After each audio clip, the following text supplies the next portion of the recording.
Primeiro livro de Samuel, capítulo 29, nós vamos ver aqui que Davi, neste momento da história, como ele estava com Ax, que era o rei de Gate, ele estava se reunindo com os filisteus para ir lutar contra Saul, ou seja, contra o exército de Israel. Porém, nós sabemos que Davi tinha uma história já com o povo de Israel. E aí, alguns governantes começaram a colocar esse empecilho, principalmente para Ax, dizendo o seguinte: o que esses hebreus estão fazendo aqui? E levantaram inclusive uma suspeita dizendo o seguinte: olha, se Davi entrar com a gente no campo de batalha, certamente em algum momento ele vai se rebelar contra a gente, porque eles citaram para o rei de Gate, né, para Ax, dizendo o seguinte: não era esse Davi que as mulheres cantavam, né, nas danças, né, que Saul matou os seus milhares, então Davi matou os seus 10 milhares? A tal ponto, né, que Ax ele vai até Davi e conversa com ele o seguinte: Davi, eu sei que você me parece um homem muito justo, você é um homem correto, né? Na expressão da Bíblia aqui, o autor diz o seguinte: olha, você me parece um bom anjo, um homem de Deus. Muito interessante essa afirmação aqui. Inclusive está no versículo 9. Eu sei que aos meus olhos você é bom como um anjo de Deus. Essa foi a indagação de Ax para Davi. Só que ele disse: olha, os comandantes filisteus estão inseguros que você vá conosco com essa batalha. E aí Davi então ele questiona Ax, dizendo o seguinte: olha, o que eu fiz de errado contra você? Há quanto tempo nós estamos aqui juntos, né? Desde que eu entrei para te servir até hoje, eu nunca fiz nada que me desabonasse. E Ax sabia que realmente Davi era um homem que ele tinha caráter, embora nesse momento da história, e pode ser que essa questão surja, né? Muitos vão dizer o seguinte: poxa, mas o Davi, que ia ser o rei de Israel, estava lutando contra Israel? Sim. Se você pegar essa série de reflexões, você vai ver que em momento anterior eu disse que para Davi, ele chegou num momento da vida dele que ele parecia um mercenário. Por quê? Porque ele não tinha mais perspectiva de estar em Israel novamente, por tudo que ele já tinha passado, por toda a perseguição implacável de Saul sobre ele.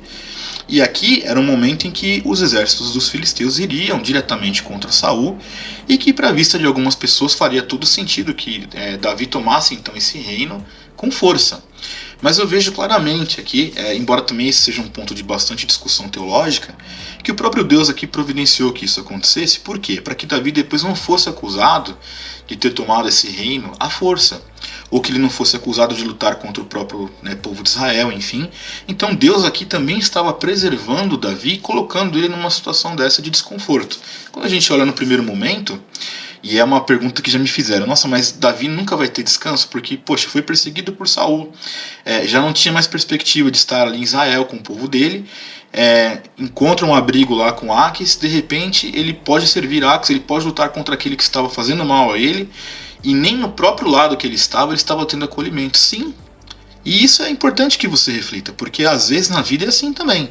Por vezes você está passando por dificuldades na sua vida, você vai encontrar acolhimento de pessoas que você pensava que você não ia ter esse acolhimento, e vai sim encontrar resistência de pessoas, aquelas que você dizia assim: não, essa pessoa nunca vai fazer mal contra mim. É justamente dessa pessoa que pode ser que você receba essa incompreensão. Isso é comum, não, Davi não é uma exceção, isso vai acontecer com a gente, já aconteceu comigo.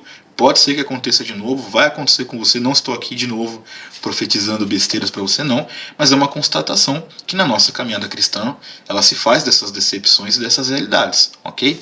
Mas aqui, quando a gente lê um pouco mais de contexto, você chega a essa conclusão que o próprio Deus realmente estava livrando Davi de ser acusado futuramente, mais ainda de se levantar contra o povo de Deus.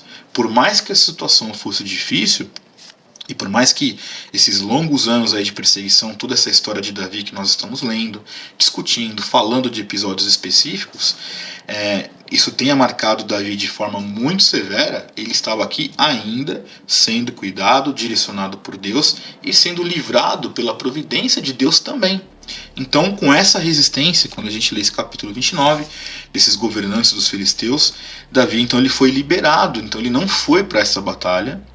E aí nós vamos começar para as próximas reflexões a divisão desse momento, porque dali para frente você vai ver que na próxima reflexão nós vamos falar sobre Ziklag, que ela foi saqueada pelos amalequitas, e nós vamos ver as atitudes desesperadas mais uma vez de Saul, que acabam culminando em sua morte. Então, nesse momento da história nós estamos vendo que Deus, embora Davi não entendesse naquele momento, ainda estava cuidando de Davi, preservando ele de levantar a mão contra o próprio povo de Deus.